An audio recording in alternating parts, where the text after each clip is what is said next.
Hey everyone, welcome to another installment of the RC car lighting series from Ampro Engineering. My Trick RC reached out to me about this lighting kit, and I said I'd love to do a review on it. I'll get right on it. That was a year ago. Well, better late than never. Let's take a look at this. I'm quite a fan of RC car lighting, and unfortunately there's a lot of garbage out there. So I am really excited to see this one here. I've seen a lot of My Trick RC's products, and I'm very interested to see what we have got. LEDs here. I'm sure if I read this. So there's a controller right here. There you go. I can see that this instruction manual is quite thorough, unlike some of the other ones that we have seen. We have a number of splitters. This is a 9-volt input. Also, this comes with a number of zip ties and little adhesive clips that you can attach to the inside of your body.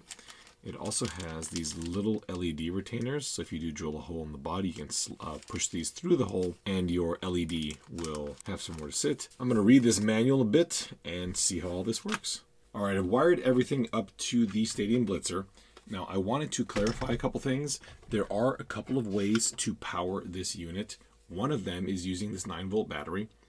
Unfortunately, the 9-volt battery isn't going to provide the feedback that the unit needs for turn signals and brakes and all that. So I'm going to ignore this and I'm going to wire it directly into the receiver. I also wanted to note that on the actual unit, there is a 1 and a 2.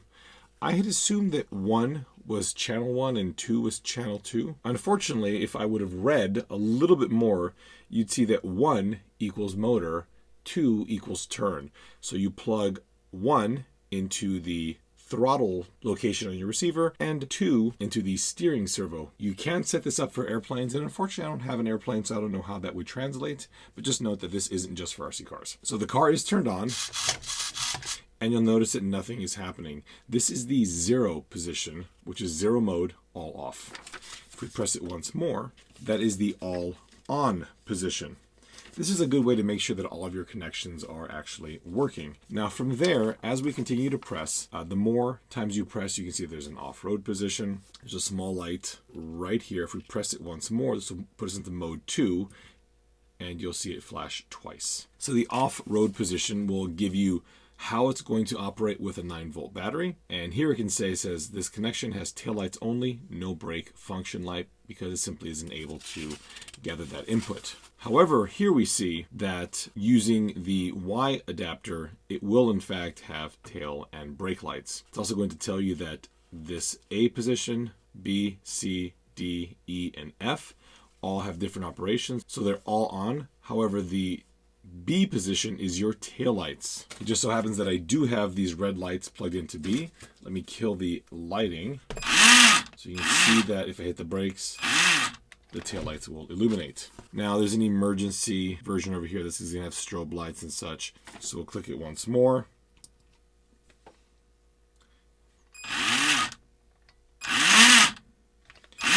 This will give me strobes on A, B, D, and F. It's also going to give me headlights on E and brake lights on B. Now if you notice here for this emergency mode, if you plug your second port into the third channel of your radio, you can actually turn on and off the strobe effect using the third channel.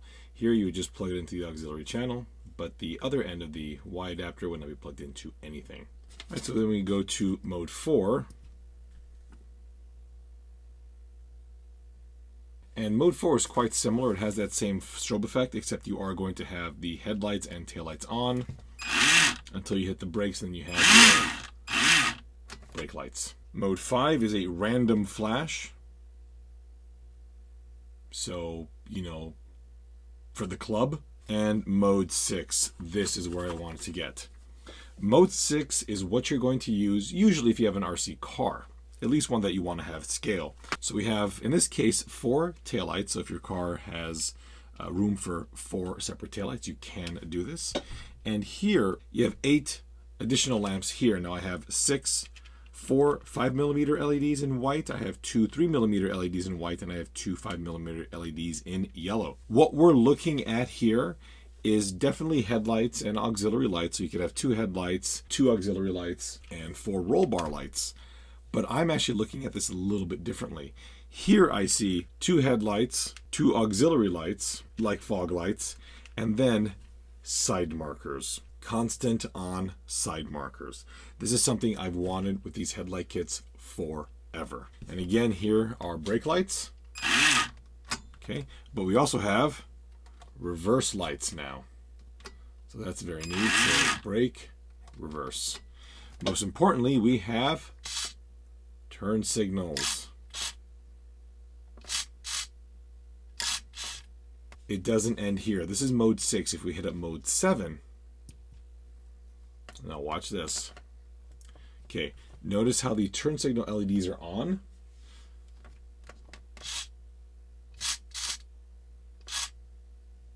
What they're doing here is they're on in a dim manner. This means if your vehicle has a taillight that is normally red, and when you hit the turn signal, it would flash. This is the operation that you would use to do it. You'd put in a red turn signal. Perhaps when your car then stops, you'd have your red brake light would illuminate, but when you would turn, you would have your red turn signal. So this is absolutely awesome. Mode 8 is for a drift car. I honestly don't know what's going to happen. So I'm seeing our reverse lights are on. Brake lights come on. 9 and 10 are aircraft. And this is actually really cool because it's going to have the strobe effect, which is really, really slick. It almost makes you want to get a plane. 10 is the same way with the landing lights off. Mode 11 is for a 4-way intersection, and I don't know what that is. I would assume this is going to be for more of a scale setup. Once more, that'll take us back to 0, and everything is off. Press it once again, everything is on. What we're looking at here is basically the lighting kit that I have always wanted. Now there is a downside to this lighting kit. First off, it's got some complexity to it, but it didn't take me that long to figure it out with the instructions, so I was able to get through it. Just take your time, make sure you go through the entire thing because you don't want to wire anything up incorrectly. There's also one thing to note. Occasionally when you're using a turn signal, the turn signal won't cancel, and one of the things that they mention over here in the troubleshooting is that you have to adjust your steering linkage because it's possible that you've got the trim rate adjusted too far left or right. The bigger downside is the price. All the other kits that I've been reviewing are around the $10 to $12 to $15 mark.